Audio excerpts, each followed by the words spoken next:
Okay, call the meeting to order of the Information Technology Improvement and Modernization Projects Oversight Board. We'll start with the roll call. Senator Chambers Armstrong. Here. Senator Wise. Present. Representative All. Here. Representative Tate. Here. Co-Chair Williams. Here. Co-Chair Hodgson. Here. Okay, thank you. Looks like we have 100% attendance. I would like to welcome Representative Tate, the newest member on our committee here. We had some 30 years to work together in the IT field in the private sector, so I think her contributions will be terrific. First order of business is approval of the minutes from December. Second. All right, all those in favor? Aye. Okay, so moved. Minutes are approved. We've got two presentations today. First one up is going to be the next generation 911 technologies. Mike Sunseri, Homeland Security. If you would press the green button and introduce yourself, and the floor is yours.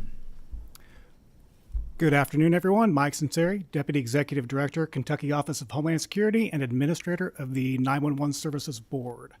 I do have a slideshow here, so we can get that loaded up for you all. And where's the play? And there we go.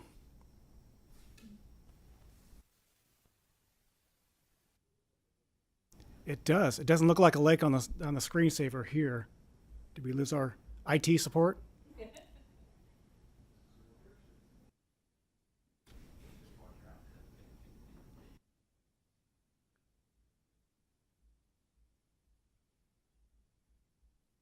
Please stand by the IT support. Thank you for calling customer support. Yes. Yes. I don't know what it is, but there's a process where you share that from that screen Yeah. over to the others. I don't know what that is. I do not know either. Are you in PowerPoint, Mike? Do you have a screen share button there? No, that's not. Okay. It has to be done. Display settings. There's some over there. Duplicate slideshow. Getting close. Oops. The picture changed. No, but she was.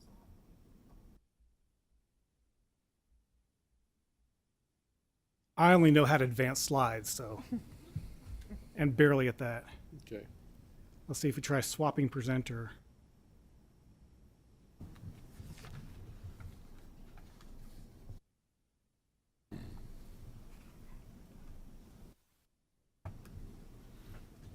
There we go. Hey, we're in business. All right. Okay. Excellent.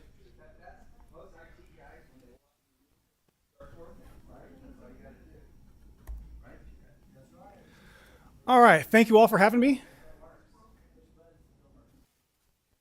And congratulations on your new post as chair. Start off with a quick overview of what we do. The 911 Services Board is administratively attached to the Office of Homeland Security. Our role is to collect and distribute wireless 911 fees. So if you still have a landline or VoIP service, the rate for 911 is still set, collected, and spent all at a local government level. So the state only took over the collection statewide of wireless 911 fees. And we have 117 certified PSAPs. That is Public Safety Answering Point, or another word for a 911 call center. Just a little bit easier to say, so I'm going to go with PSAPs. So there's three different types of subscribers. Postpaid, that's your traditional cell phone plan. You've got a contract with AT&T, Verizon, Sprint. You have a line item on your monthly bill, one of the 867 pages of your monthly bill. It's going to show a fee of 70 cents a month for 911 services. And that fee was created in 1998 and has not changed in 26 years now. So that is the same fee when the statute was originally created. That created the 911 Services Board. Back then it was called the CMRS Board and has remained the same ever since. There's also now prepaid, and 10 years ago that would be you walk into a store, get a actual physical calling card, and then that can load minutes onto your disposable cell phone, and then as you run out of minutes, you recharge or re-up your cell phone. And so when the statute came along in 2016 to address prepaid, they determined that people who have those prepaid phones recharge their phones about 10 times a year rather than once a month. So they wanted to equalize the fees between postpaid and prepaid. So they came up with a formula of 93 cents per transaction, and that is collected at point of sale, forwarded to the Department of Revenue, who then forwards it to the 911 Services Board. So on the outside, what we do is distribute that money back to your local 911 call centers. 97.5 cents of every dollar collected goes back to your local 911 call centers in one form or another. The biggest chunk of it, 85%, is split between two pools. One we call the pro rata fund, which is basically one share for every PSAP to help equalize the amount of funding between smaller, more rural, and more urban.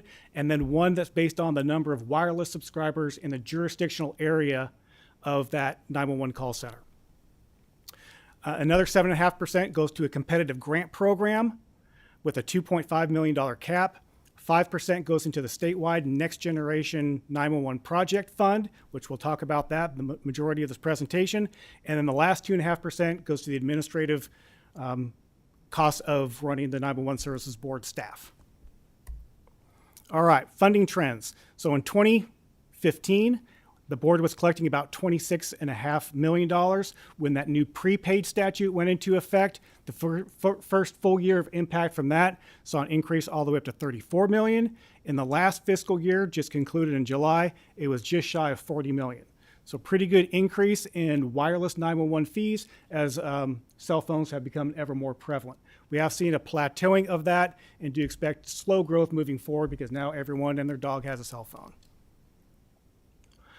And that shows a split about 3-to-1 postpaid versus prepaid.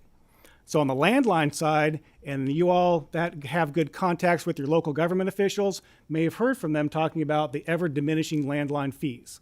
So with ever shrinking number of landline subscribers, you've got fewer opportunities to collect those landline fees at a local level. So there are some municipalities that are looking to spread that base back out by assessing a 911 fee on property or even a utility.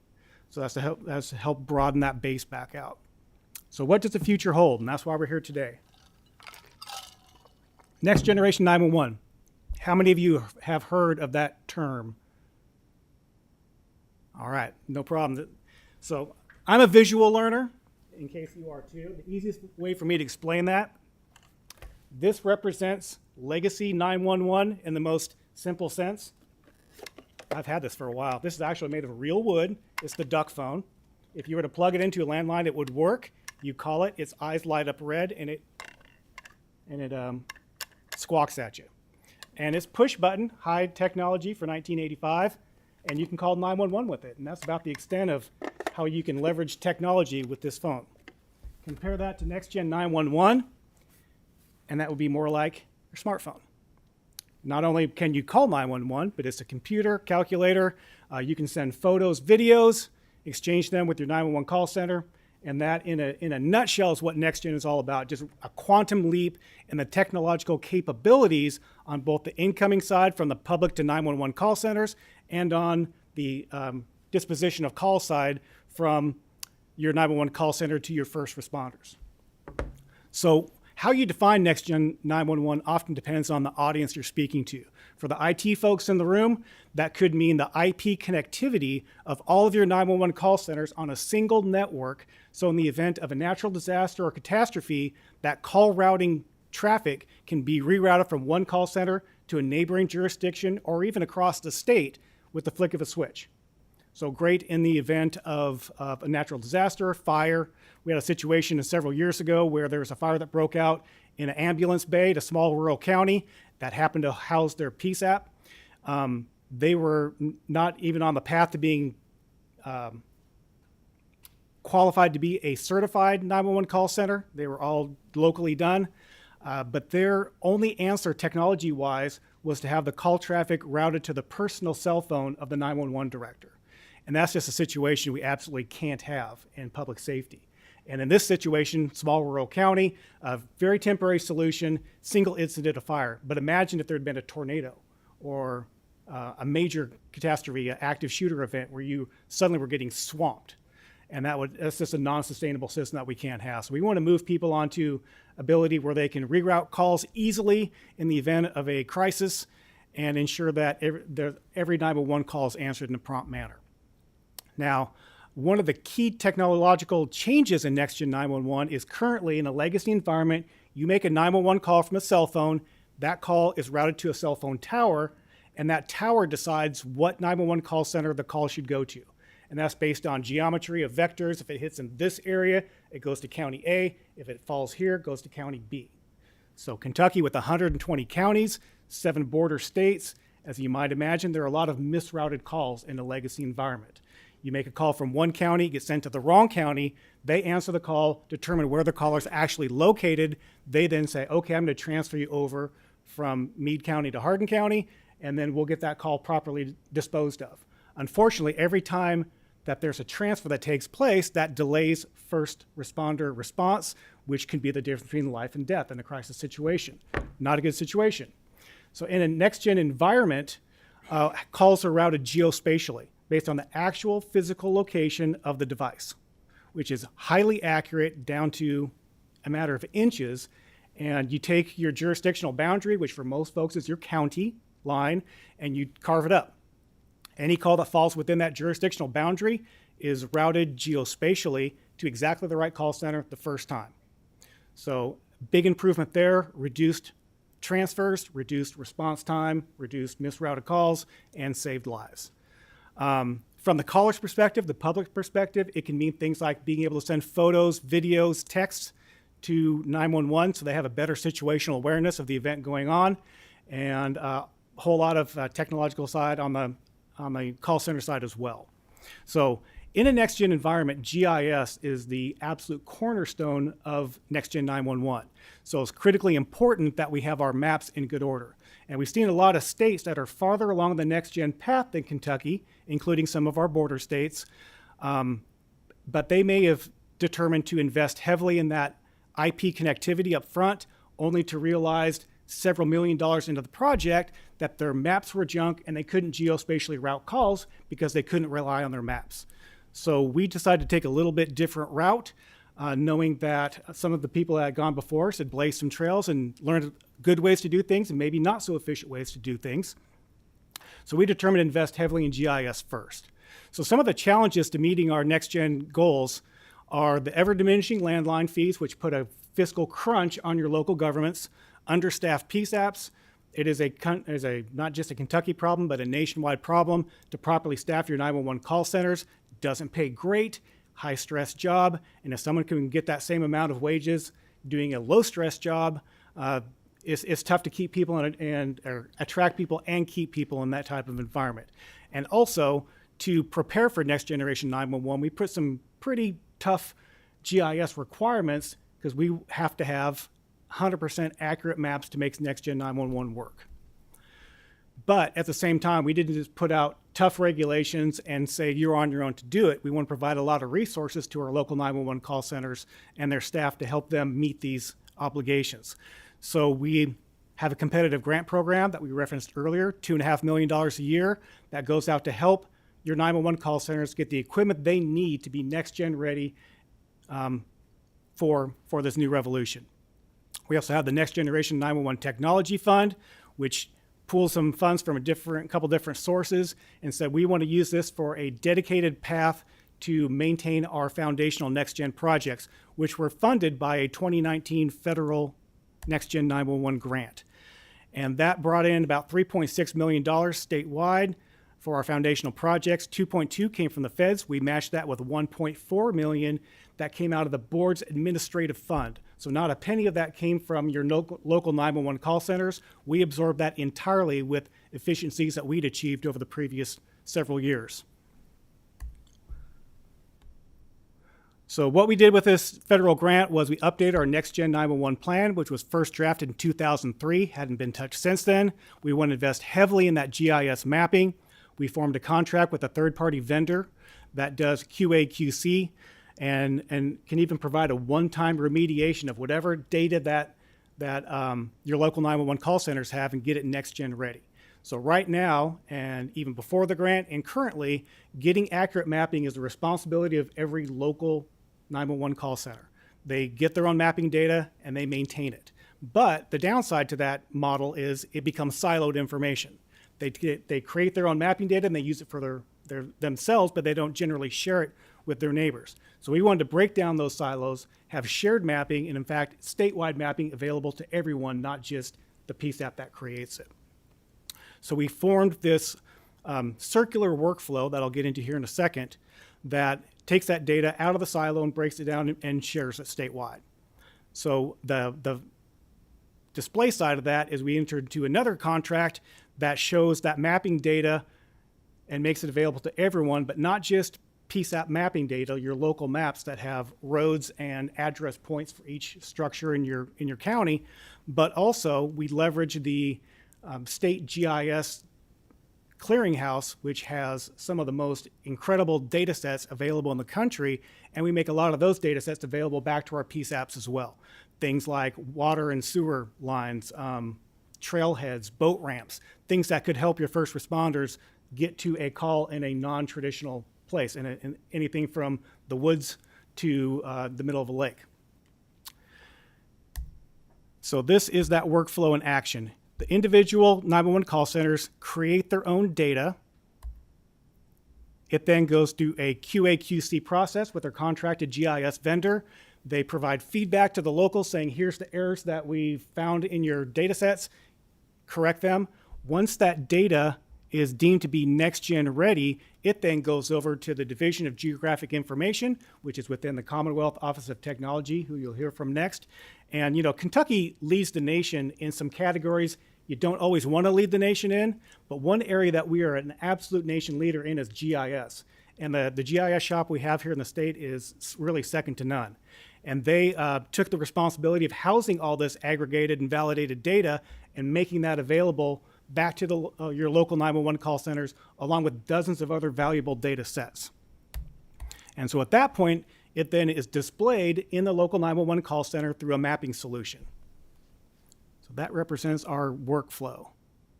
Anyone have any questions on the workflow? So the beauty of this is it gives, again, that validated information, not just back to the county that created it or the city that created it, but makes it also available to everyone else in the state. So this is what we've accomplished since we launched these foundational projects in 2019. We updated our state Next Gen 911 plan in end of 2020. We helped fund the Kentucky From Above High Resolution Aerial Photography Initiative, covered 10 counties, over almost 5,000 square miles. So that is 6-inch detailed imagery, which is incredible detail. And that is a whole lot better than you're going to get from a Google map or Apple Maps. By March of 22, we distributed 700 monitors and workstations to our local 911 call centers because we wanted them to have a dedicated display for the statewide mapping solution and not have to share screen space, which sometimes can be precious in a call center with any other technology. So we want to empower every call taker in the Commonwealth to be able to leverage this technology. By January of this year, we had 110 PSAPs live with the radius mapping solution, and I can now say that we're up to 117. All 117 as of this week now have access to that mapping solution. This stat I just found out today was a little bit outdated. It showed 75% of our agencies are actively using this technology, and we're actually over 80% now that are using this on a regular basis, and over 500 unique users. We've got 90 that are live with an analytical tool that came along with the technology package, and we have 99 of our 117 PSAPs who have been added to the statewide map, and that's what this is. So this shows any county in green. Their GIS data has been deemed to be next-gen ready and has been aggregated into the statewide map that has been projected back out statewide. So you can see just a handful of counties.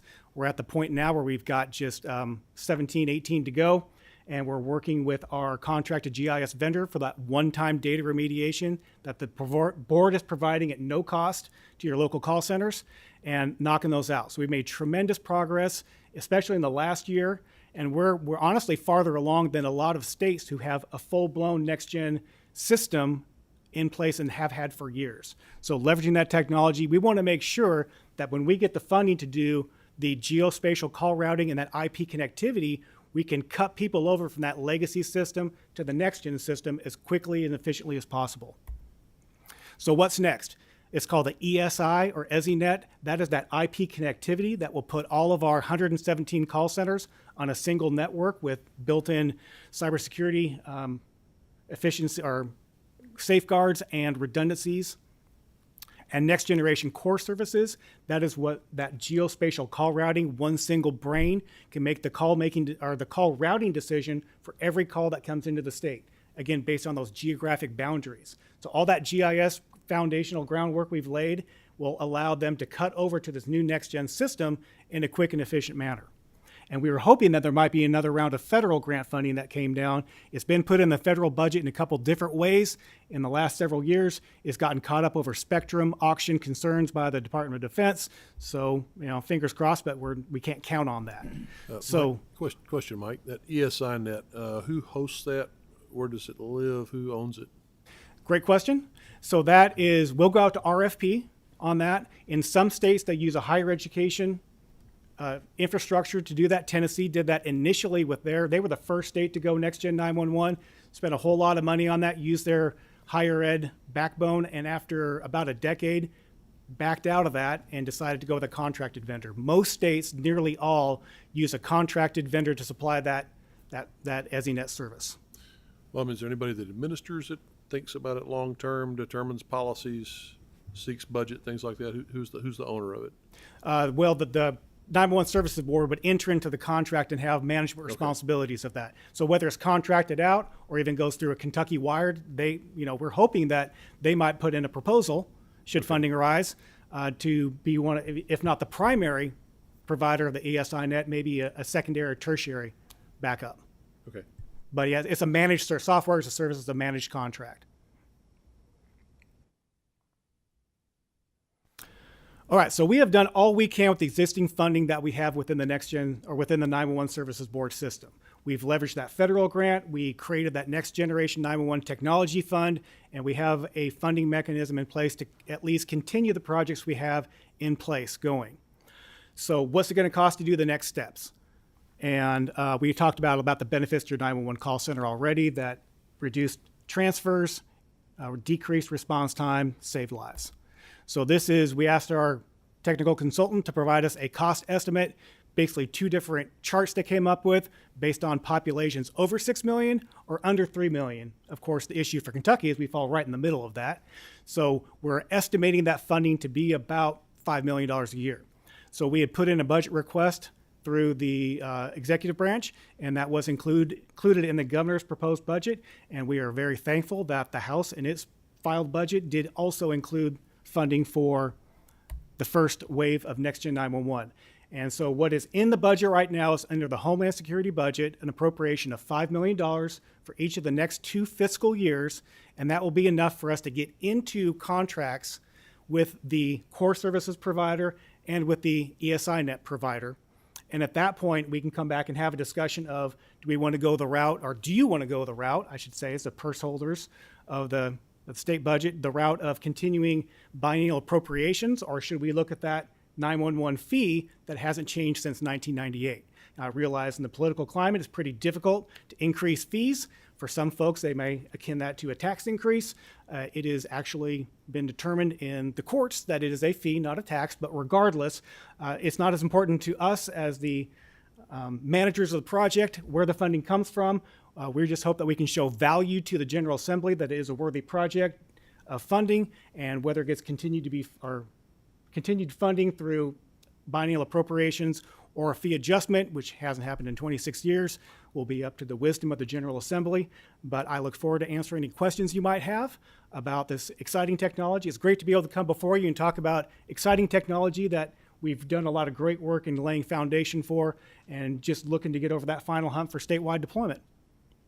Okay, so just to recap, the $5 million that's in the budget would get you where you need to be in terms of next gen deployment? Yes, to get into our initial contracts for the providing the services of that IP connectivity and the geospatial call routing. The exact cost moving forward, by then we'll have contracts in place, can come back to you in 18 months to 2 years and say, okay, now we know the fixed cost moving forward, and we can know exactly what it would take to adjust the fee, or exactly what we would need through a budgetary appropriation moving forward. Okay, so I remember seeing some grant requests from some fire and police districts in my district about 911 interoperability radios. I think we talked about those. Can you talk how that connects into this? Certainly. So there are several grant funds that are administered by the Office of Homeland Security. The 911 Services Board Competitive Grant Fund is one of those. Radios actually in the field would be covered by our state Homeland Security grant program, which is about $3 million a year. And that is a competitive grant program that goes out for several categories, including communications. So radios would fall under that program. Under FCC guidelines, we're not allowed to use 911 money for any technology that is radio infrastructure outside the walls of the PSAP. Okay, so but they were stressing to me the need for interoperability. So is there something with Next Gen 911 that requires people to have next generation radio equipment in order for the first responders to be talking to 911? That's a great question. It's an absolute necessity because, again, 120 counties, 7 border states. Yeah, the interoperability is key, so you can have interoperability across the network, right? Because if you have that situation where your call traffic has to be rerouted to a different municipality, you want to have the radios work from both entities, as well as a next-gen system connecting properly to our bordering states. Okay, so how far are we away from being next gen on the radios then across the state? Next-gen radios, I know it's something that they've been working on for a number of years. There's a statewide radio project done by Kentucky State Police for the infrastructure on that. So they've been working on that. They've received a lot of funding on that from the General Assembly. Radios are very expensive, and next-gen radios, the interoperability is under a standard that they call P25. That's that all digital interoperable connectivity. Those are significantly more expensive than the analog or the hybrid radios. And I'm not a radio guy, so I'm going to get out of my element here pretty quickly. But they are really expensive, and the infrastructure is really expensive as well. So that's another funding challenge at the local level to have the radios brought up to those P25 interoperable standards. Okay, so I'm just thinking about our strategic technology budget. $5 million gets us the initial step of where we need to be for Next Gen 911, but for seamless integration across the state, all those first responder organizations have to have P25 interoperability radios. They don't have to have, but it's going to make them a lot more efficient in the next gen environment.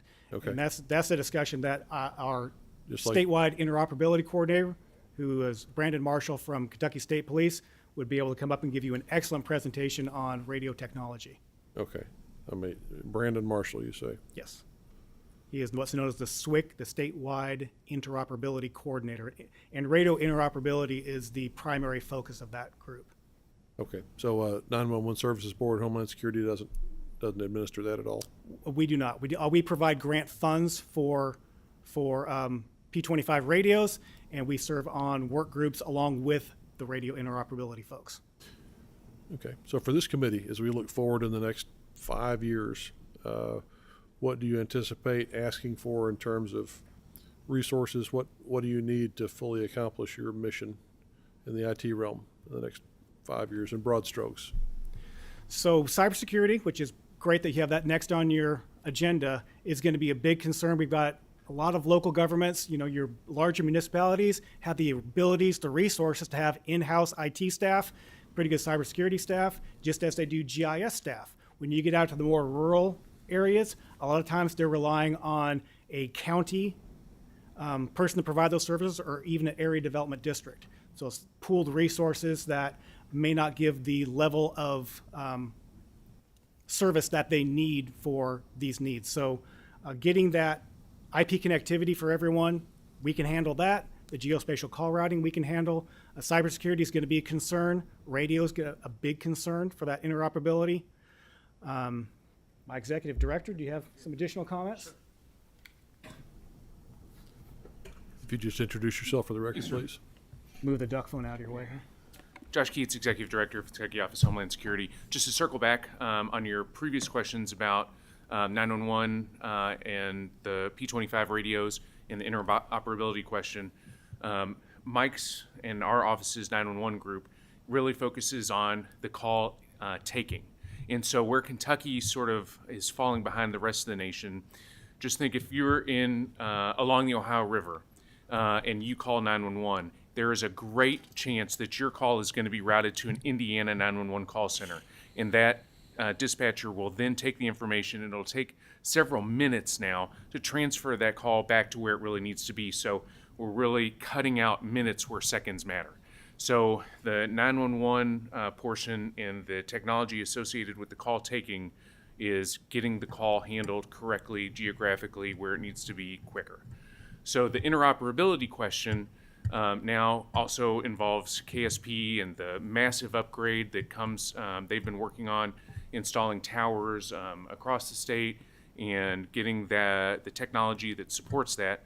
Where we come in is areas that have a specific terrorism nexus, let's say major tunnels, infrastructure, key infrastructure areas, or major geographic locations that cross interstate areas that need specific support to get interoperability. We can offer a grant. It has to have a terrorism nexus, but that can be pretty easily wordsmithed into any sort of interoperability grant. Now, the question for you about where we need to fund radios across the state, you can have the best communication system that you want to spend the most amount of money for. There's almost a limitless need there. But there are some budgets across the state to be able, police departments do buy their own radios. There are, departments that budget for their own. We usually step in when departments can't handle that. Gotcha. All right, thank you. Does that answer your question? Yes. Did I get to the meat of it? Representative Ault, do you have a question? Yeah, I got two if I can. Quick, Mr. Chairman. Number one, you said we had not increased the fees since, I think you said 98. Is that true? Have we seen those fees be increased in other states? And if so, how do we compare to our peers? And is that part of the reason we're falling behind? Right. So our fee is on the low side. It's not the lowest by any means.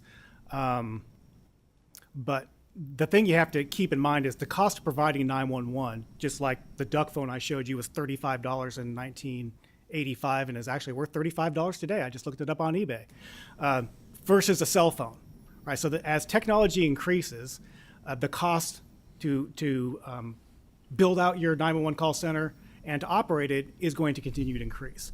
So although, I showed the chart where the wireless 911 fees has seen a pretty decent rise, the precipitous fall in the landline fees more than offsets that. So the third leg of that funding stool is your local government appropriations. So your city and county governments are making up that difference. So, you can, talk about holding the line on 911 fees, but it's costing more, and it's just costing your local governments more. I think it would be helpful for this committee, and at least me, I'm a visual learner, to see some kind of chart or data about how we compare to some of our other states, maybe at least our neighbor states. Sure. On how we're advancing in that space.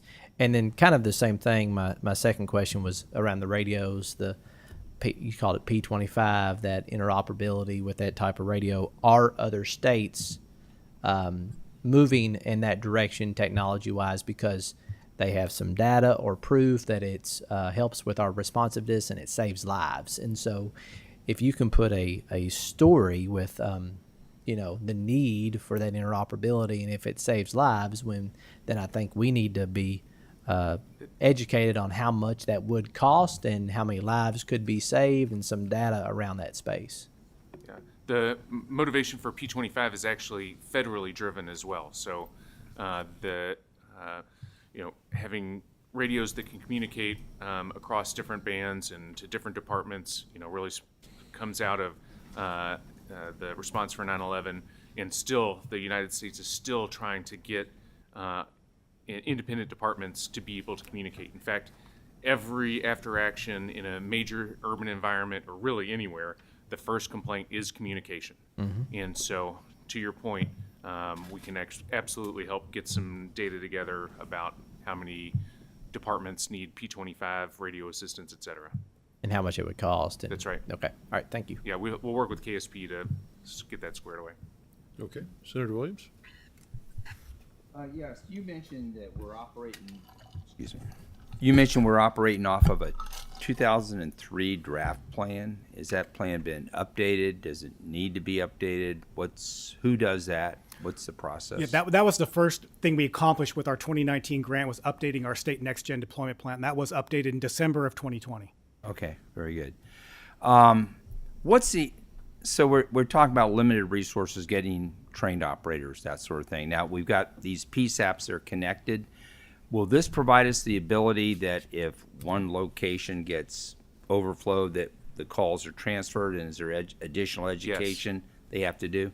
Well, it would definitely provide those resources. So, you know, out of the AT&T Christmas Day bombing, you know, a large swath of Kentucky was left without 911 service for a period of time. In an event such as that, the system would automatically divert incoming 911 calls to the nearest PSAP, as well as in times of overage. So just taking in Louisville, for example, let's say they had some crazy situation around the Derby and it overwhelmed their 911 facilities. It would then route the overages to neighboring PSAPs or 911 call centers. And we have to provide additional training because those people aren't local, but they realize they're getting the calls. Is there additional training for them? The training for dispatchers is the same across the board, and it would be just like they were taking in a normal call for their own area of responsibility. And I'm sure that through MOUs, through neighboring organizations, they would establish their own interoperability training. But they would have, when the GIS came up, they would see that was in Yes, sir. the neighboring PSAP or That's correct, Jefferson sir. or wherever. Every Okay. wireless call, every call will plot properly. Okay. Right, and it's concurrent requirements that they have a backup center now. Where the next gen comes in especially handy is a situation like Josh just referenced, Nashville, where you don't have an incident at one. It affects. We had 82 of our call centers that were impacted in some way, shape, or form from the Nashville bombing, even though it happened a state away. And through the efforts of the 911 board, we've also identified KSP as even a tertiary 911 PSAP for the state. So we're pre-planning not only having secondary, but in the event secondaries go down, we now have a tertiary safety net in KSP, which we help to fund as well. Final question. So we're talking about landline connectivity. Are we looking at any of these soon to be 10 to 20,000 satellites up there in LEO that we would be connected through there and not have to worry about a local, even a neighboring state issue of disruption?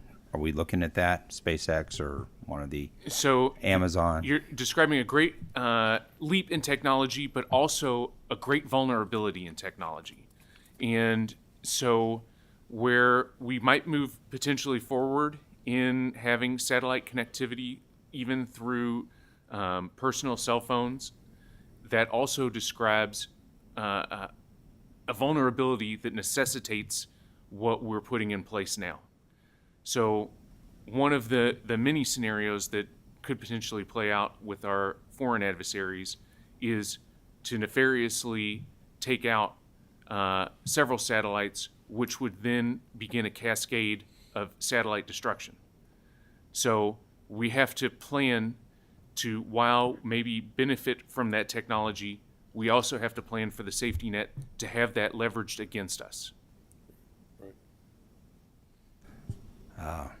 Quite frankly, I think they're more secure than some of our things. I think they've been trying to take them down over in Europe for the last couple of years, and they proved to be pretty resilient. Okay, so you might want to look into that. If you would like a security briefing on this individually, I'd be happy to provide it. I would love it. Thank you. Yes, sir. Let's schedule it. Great. All right. Do we have any more questions for these presenters? Representative Tate? Thank you. I appreciate this presentation. Now, whenever you're talking about the, is that the National Management Information System that you're talking about that resulted from the 911 incident? Yes, ma'am. Yes.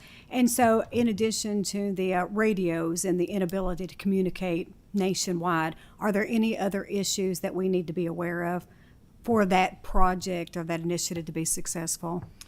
As far as radio interoperability, again, this is a conversation we also need to have the SWIC from KSP present for, because obviously they're sort of the lead on the radio interoperability portion.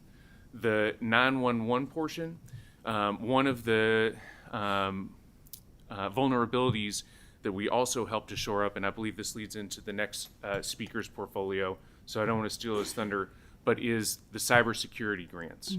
Because we do have many foreign and domestic actors who are nefarious and want to, take down our first responder infrastructure by cyber means. And so individual PSAPs can be vulnerable to cyber attack. And so that is also where our office has bleed over into this portfolio, because we do have funding, recent funding from DHS to assist in shoring up these vulnerabilities. Okay, thank you. I look forward to the next presentation then. Yes, ma'am. Okay. I think you've answered all the questions that we're smart enough to ask, so thank you for your time, and I appreciate you guys being on the wall for us. Thank you for the opportunity. And next up is going to be David Carter, COT, Cybersecurity.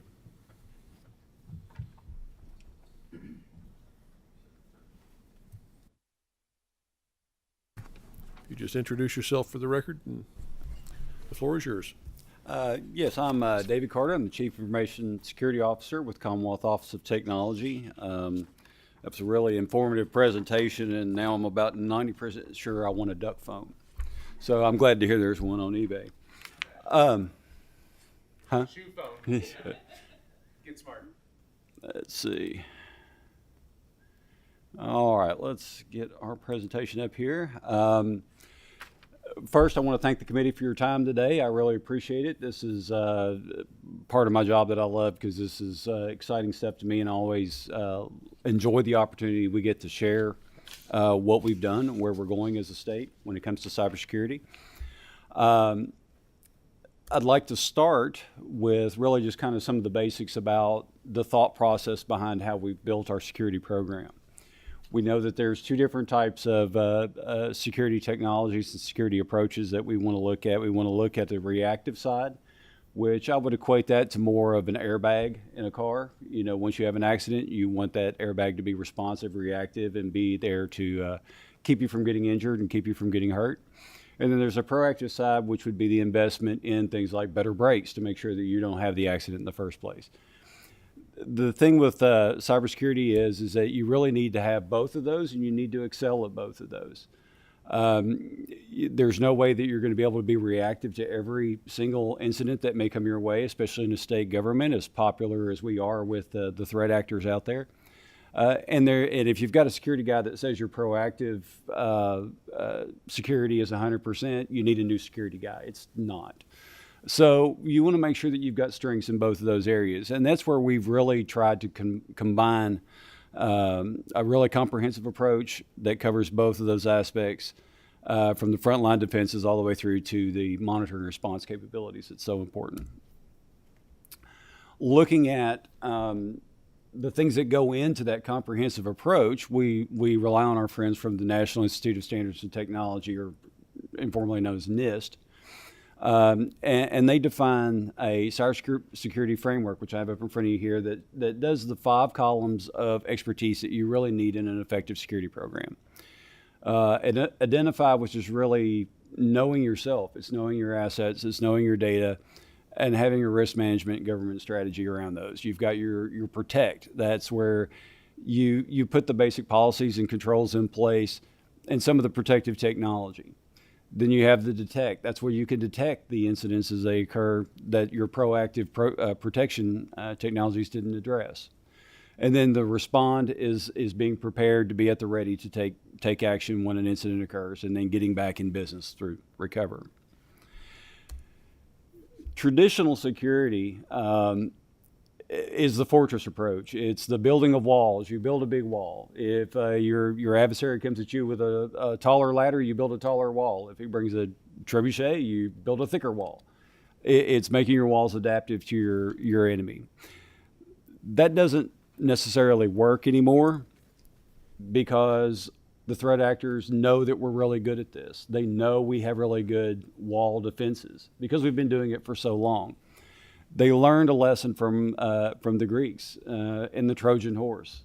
They now want to compromise our accounts and our systems, the things that we trust in our environment, and misuse those for their purposes.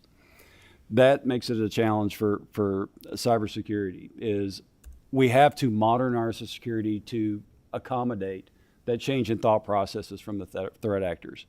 We have to be intelligent, not only watching for bad things, but watching good things that are maybe behaving badly.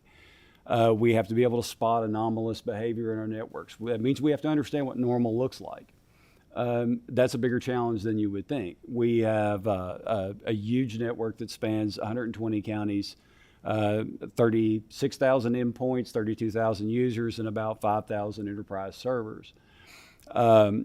Understanding what normal looks like in that environment can be very challenging. And then we have to be able to detect when there's an anomaly. We have to look at zero trust principles. Zero trust is the transition of security from trust but verify to never trust and always verify. It's almost coming from a position that you assume that you've already been breached, and you want to make sure that every transaction that occurs on your network is authentic and authorized. Then there's machine learning.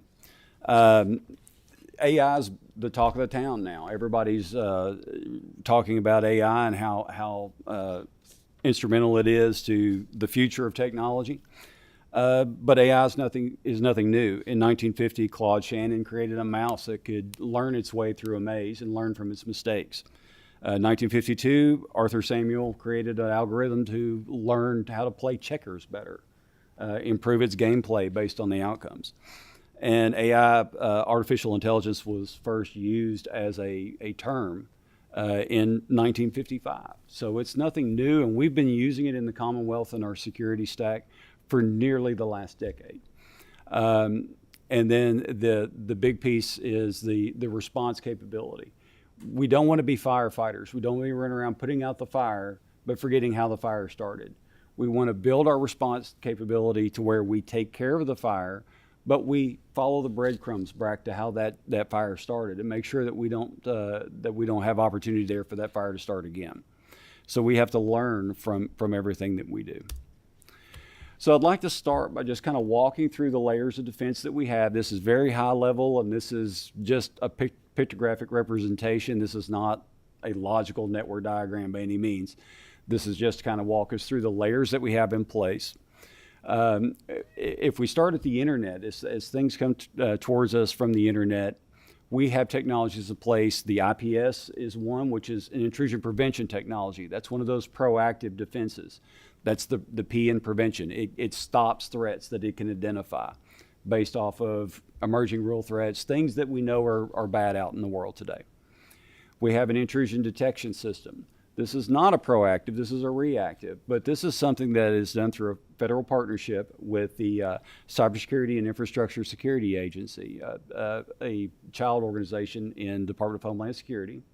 They provide the device, and they also work with the Multi-State Information Sharing and Analysis Center, a nonprofit organization for cybersecurity information sharing among the states, to monitor that for us. So we have 24/7 monitoring of this federally provided device.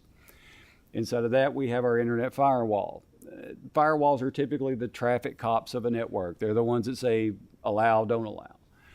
We use next generation firewalls that include some levels of intelligence to be able to understand that, hey, something's talking, but it's not talking in a way that is compliant with standards.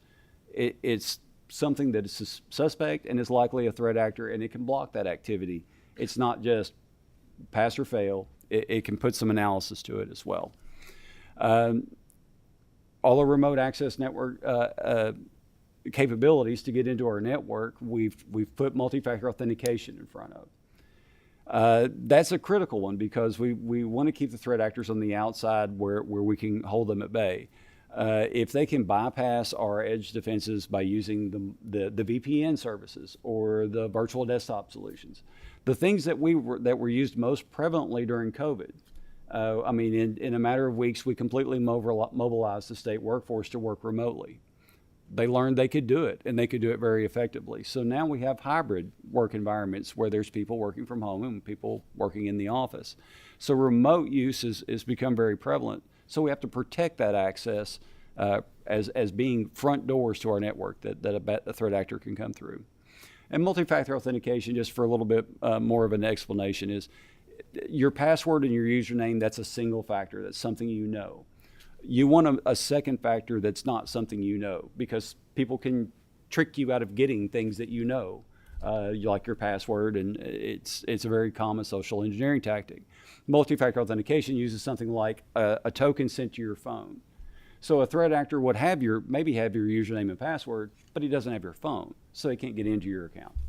So it's just an extra layer of protection. And we've applied that to our Office 365 environment too, which is where all our email, OneDrive storage, and that kind of thing is as well. As we get a little closer down into the network, now we're inside the walls of our fortress.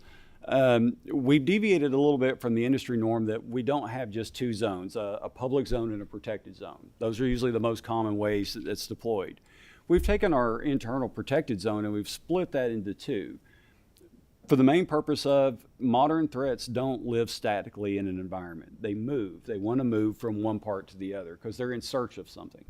So if your user base is the one that's probably at most risk, they get compromised, then it transitions over to where your data lives. So having those separated into two different environments, two different zones, allows us a little bit of separation, another touch point, another monitoring point to watch for as things try to move through the environment. Beneath that, we take it even more granularly that there's agency level firewalls to give us greater separation at an agency level. So now we can further track any potential movement that goes through our environment. As we get closer to the data itself on the systems that we have on all of our workstations and all of our servers, we apply 3 layers of protection. Traditional security, which is the signature-based security, the antivirus, anti-malware. Been around for a long time. It's a pretty common term. But it's based on signatures. The software has to know what a bad thing looks like in order to detect it. We enhance that with what's called endpoint detect and response. That's a very advanced anti-malware type of solution because it doesn't look at signatures. It doesn't really care what something looks like. It cares what it does. So we're looking at behaviors. Things like if somebody compromises an identity and suddenly that identity is trying to get privileges more than what it should have, this will detect that and say, we're not going to allow privilege escalation, and it will shut that down. If something's trying to massively encrypt a bunch of files like ransomware, we've probably all heard of ransomware. It's been in the news all over the place. Endpoint detect and response will detect that as anomalous activity that shouldn't be occurring and shut that process down. So that's our intelligent piece of the security layers on the endpoint that gives us the ability to act on behaviors and heuristics, not just signatures. And then there's microsegmentation. And this is part of our zero trust strategy as we move the Commonwealth towards a zero trust environment. And it's the ability to really truly understand what computers talk to each other and what normal looks like, getting back to the fact that you have to know what normal looks like. Our solution will allow us to say, okay, we know Bob's workstation talks to server A every day. Suddenly it wants to talk to server B. We need to understand that. Did Bob get a new job assignment, or is there something wrong that has compromised Bob's machine or his account?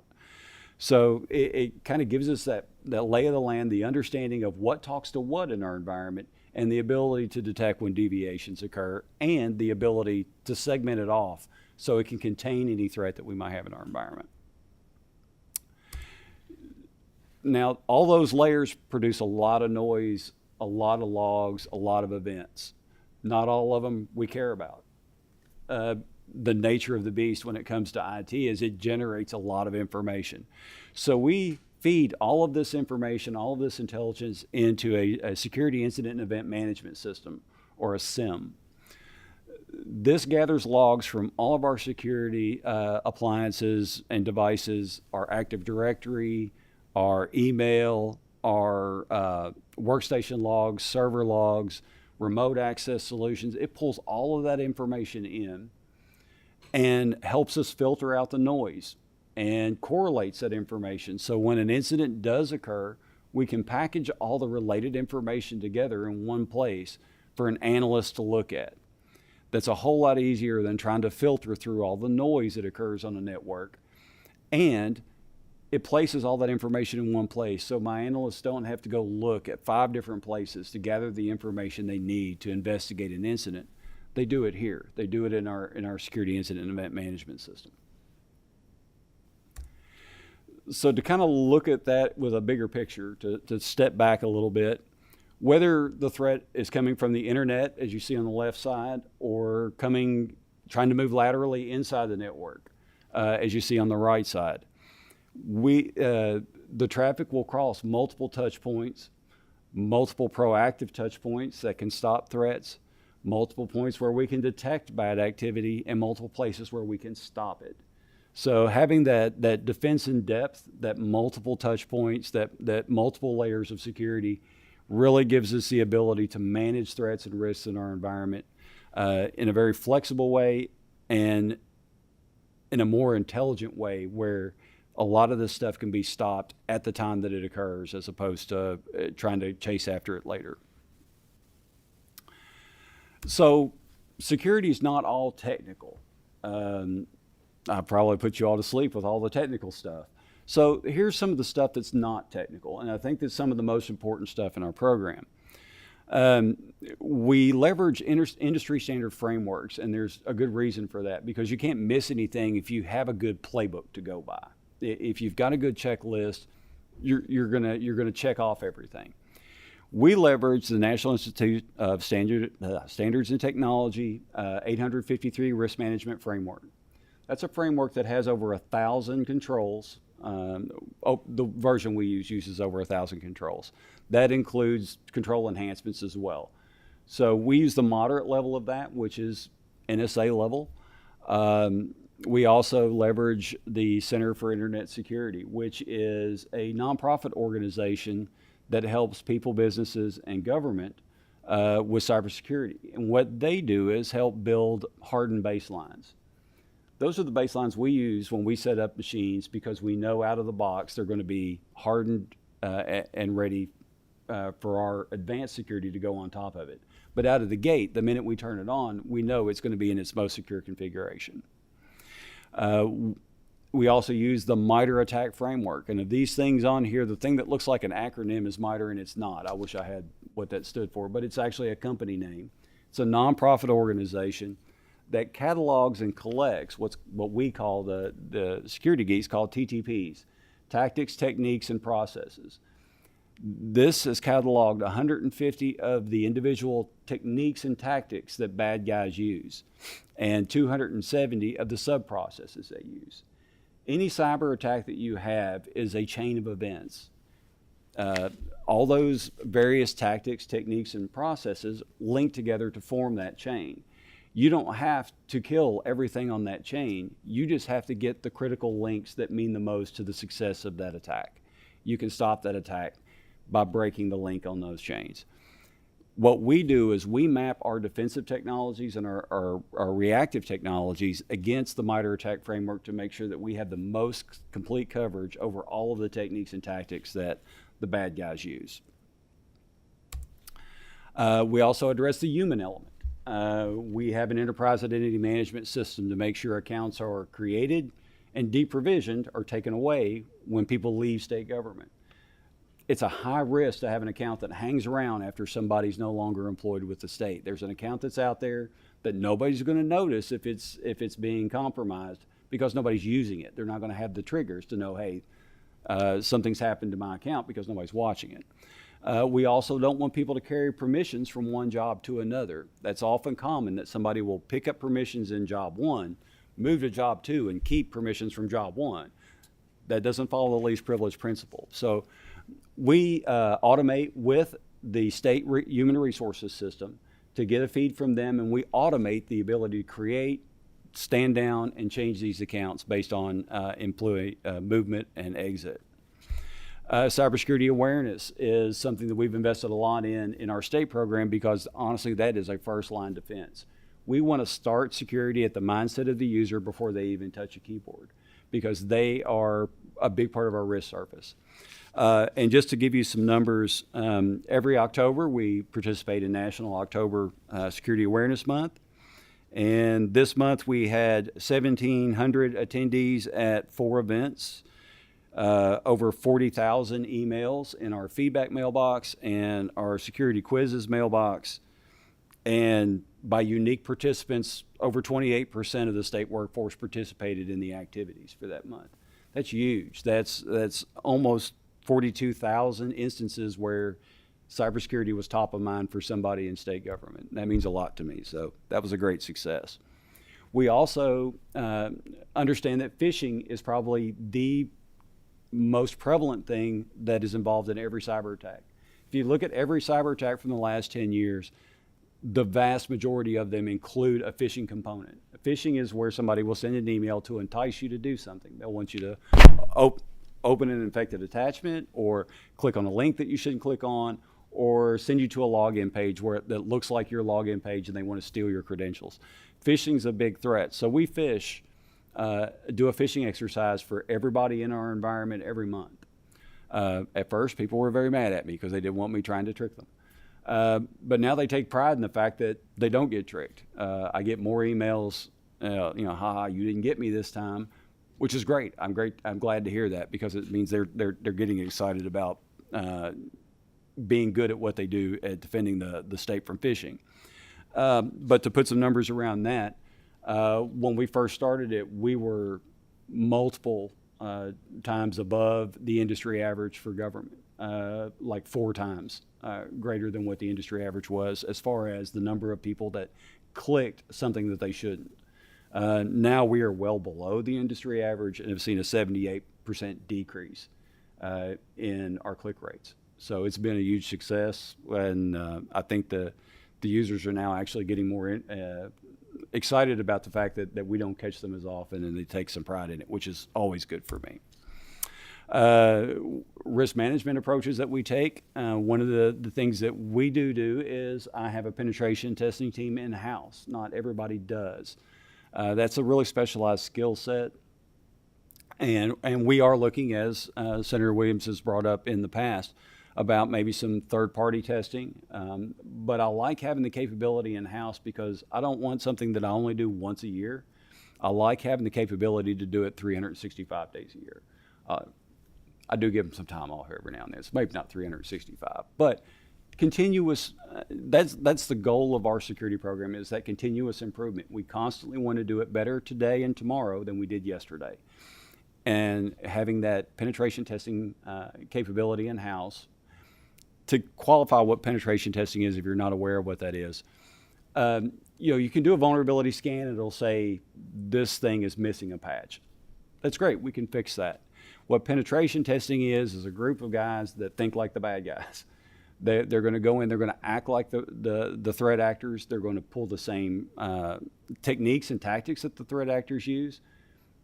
It's a little added bonus that they actually know what our environment looks like, so they can get to the bad stuff much more quickly. We can take that, turn that around, and feed that back into our security program so we can better defend our environment. And it's not based on vague automated scanning. It is real people doing the real work that a threat actor would do. We have a enterprise-wide patch management solution to make sure that we're always up on our current security patches and our operating system patches. And then we have a vulnerability management process where we do those vulnerability scans, and we do them across the entire enterprise, every asset that we have. So we have a real understanding of where we may have any weaknesses in our environment and can address those. And then the last thing from the non-technical stuff that I'd like to cover would be our advanced incident response capabilities. We've taken advantage of having that in-house penetration testing team. A red team is what that's referred to in security circles. And our blue team, which is the monitoring and response people. Those are the people that are responsible for monitoring the security and triggering an incident response when an incident occurs. So we can take that blue team, pair them with the red team, and how creative IT guys are, comes up with a purple team. The purple team is the best of both, and it allows each team to learn from the other, where we're constantly improving the way our red team acts and then how our blue team defends. And they do this on a monthly basis. We also have implemented cybersecurity attack simulation. Threat actors are threat actors. They all have a playbook. They have things they like to do and ways they like to do it. That has been cataloged by our federal friends and by other states. So when they send us an indicator of compromise, this is what a threat actor typically does when they come into an environment. We can replicate that and simulate that against a live target in our environment and have our tools and our people go about their day-to-day work to identify what they call the indicators of compromise, the components of that attack. We know the attack has 12 components. Maybe our proactive security stopped 6, our reactive security detected 5, we're short 1. What did we miss? How do we get better to make sure that we don't miss that one? So it's, again, that continuous improvement, and it's the using real-world situations and scenarios to make sure that we're ready for the next attack. Live data acquisition, that is live forensics. That's, again, following those breadcrumbs from the fire back to see how it started and how do we get better at the beginning of it instead of just fighting the fire at the end of it. And then all of this, everything that we've talked about today, all the information, intelligence we gather, anything from our attack simulation, pen testing results, all this stuff feeds back into our incident response plan. So we're continuously improving our plan and our ability to respond. So that really kind of wraps up my presentation, but I did kind of want to talk a little bit at the end about the challenges we face.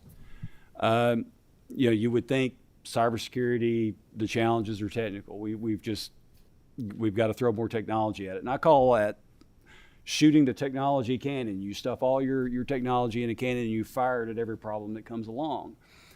The problems we face are not really technology problems. The problems that we face today are workforce problems.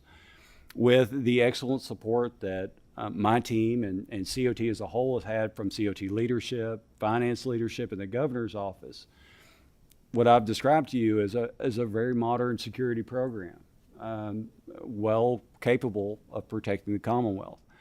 Where our challenges are is with our workforce. The skill sets that we need are very specialized. They're also very in high demand across all of IT, but in particular in the areas of security. It's hard for us to be competitive. The average security analyst in the state of Kentucky, based on salary questionnaires, I guess, the information is that there's a big difference between what we can pay staff in that class in the state and what they can earn in private sector, by magnitude of 2. We are working, COT is working with finance leadership and personnel to reevaluate the IT classes. But it's going to be, there is a need to invest in the skill sets and the people that we need. And we need to invest in the skill sets and the people that we have. We have to retain them. We can't afford to lose the talent that we have, and we have to recruit the talent that we need. So as far as what may possibly help us on the legislative side is to keep that in mind when we're looking at from a budgeting perspective, that we're going to have to make greater investments in our people and our ability to recruit the right people that we need for the specialized jobs that we have in IT. To maybe possibly compound that a little bit, I think last week we were made aware of the House budget proposal that includes a reduction in state staffing.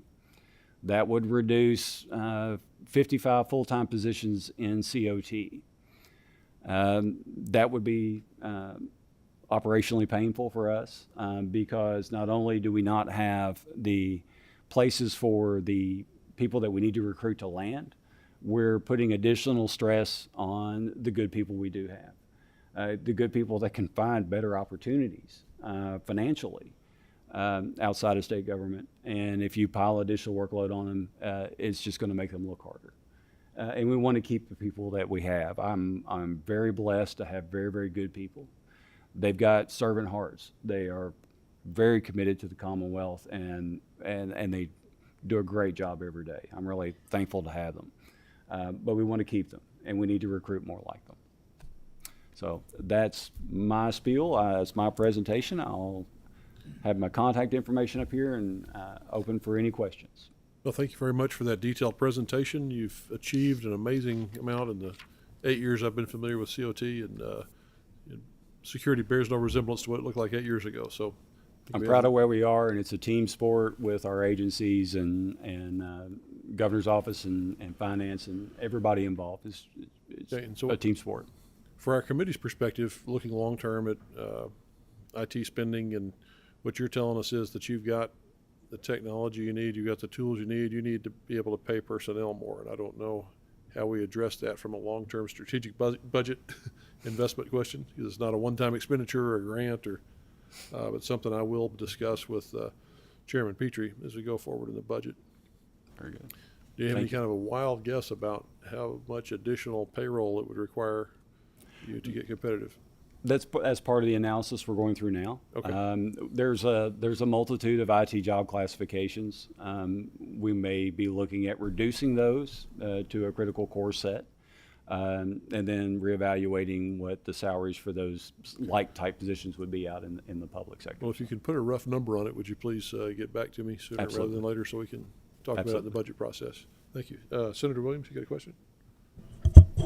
Really more of a statement and a request. You know, we've had this third-party pen testing, and could you maybe take a look at, I know there's annual, but there's a couple different ways they do pen testing. Can you give us a cost or an expectation we might get into this budget cycle here? I mean, I know you're looking at it, but I would like to get something in there, get an estimate, see what we can do. I know people who, always get in, okay, and so I'd like to see what it would cost, what we should put in the budget for it on that, if you could give us an estimate. Not Yeah, now, and but- that is challenging to do, but we can certainly look at it because you have to define scope. It's kind of a game of capture the flag. You have to define your flags, and you have to define the scope of what they're going to go after and how they're going to go about it. So there's a lot of work that goes into the development of a statement of work around one, but we can certainly look into that, and I'll get you some information back on that. I would think that'd be worthwhile. And, Yeah, I'm for this completely budget open cycle. to having an outward assessment of our environment. That's how we get better. We hire an independent third party to evaluate us against the frameworks that we support, the frameworks that that support us, I should say, that we've built our program around to make sure that we're aligning 100% to these programs and we're executing on those programs too. So I value an outward view of us because I live it and breathe it every day. There may be something I'm missing. Right. Yeah, and this is nothing about the quality of what you do now. It's just the Absolutely. stuff that you don't know that they know on the leading edge, perhaps. Yeah. Okay. Our motto is we do it better tomorrow than we did yesterday. Right. Okay, that's it. All right, thank you. Any more questions for this presenter? Seeing none, thank you, sir, for your service and keeping us safe in the cyber realm. Thank you all very much for your time. Thank you. Our final agenda item, Senator Williams, you want to give us a brief overview of the new and improved name for our committee? Oh, yes. Well, it's not been. Okay, I think the Senate has done its job, but the House, it's still up to them. I wanted to come up with an acronym everybody could use, and the first one I came up with was with the TikTok committee, but that was shot down rather quickly. So we ended up with ITOC, the Information Technology Oversight Committee. So we've got that out as a name change. I hope the House will pass it at some point. Some people would like an emergency clause on it so we can get the committee's name and we can all start remembering what it is. But at any rate, at some point in the future, I think we'll be the Information Technology Oversight Committee, not the TikTok Committee, or whatever else we are right now, which nobody can seem to remember, including me. Okay, so we will look forward to that renaming. We may informally refer to this committee as the ITOC from going forward, just for convenience. But that's Senate Bill 63 coming soon to a House near you, so we'll be sure to vote on that. We might probably need somebody to carry that in the House if yeah, there you go. Okay, our next meeting is February 27th upon adjournment of both chambers. So we'll hope that's not a long day. Again, Senator Williams will be chairing that. If there's no further business, we stand adjourned. Thank you. Thank you. Mr. Sheriff?